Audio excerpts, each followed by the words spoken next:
বাবু আইসো, বাবু আইসো, বাবু খাইছো, বাবু খাইছো। এই তুমি আমাকে কি কফি করতেছো?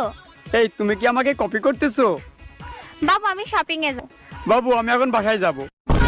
এই শোনো, আমার তালাক চাই এক্ষুনি। কোনো কাজ নিজে হাতে করবে না, সবকিছু আমাকে করতে হবে। দাঁড়াও, এনে দিচ্ছি। যাক, সান এইবার মনে হয় ছুটলো। এই নাও তালা। কি করবা তালা দিয়ে? আমার কপাল যাইতে মারো। কপালে মারলে ব্যথা পাবা না।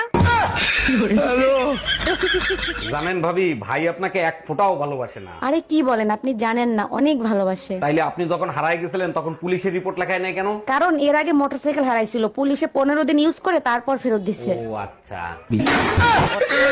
এই শুনছো? না, আমি কানে শুনি না। আমি কেন, আমার বাপ দাদার 14 গোষ্ঠীর কেউ কানে শোনে না। কিন্তু আমি যদি কিছু বলি তাহলে তোর বংশের সবাই শোনে। তোর বাপ শোনে, তোর মা শোনে, তোর ভাই শোনে, তোর বোন শোনে, এমনকি তোর ঘরের কুত্তারাও শোনে, শুধু আমি শুনি না। Bye bye. আরে ভাবি, এত রাত হলো, কই গেছিলেন? গরুর হাটে গেছিলাম ছাগল কিনতে। তা ছাগল কিনতে যে পাঠা কেন কিনে নিয়ে আসলেন? পাঠা পাইলেন কই? আমি তো ছাগল কিনিই না। আপনার সাথে যে একটা কালা পাঠা ঢুকতে দেখলাম। ধুরু মিয়া, ওটা তো আমার জামাই ছিল। আমার জানকে, আমি, আমার প্রাণকে, আমি, আমার মন কে চুরি করেছে? আমি, আমার টাকা কে চুরি করেছে? আমি মানে পল্টু বাবু বাড়িতে আছেন?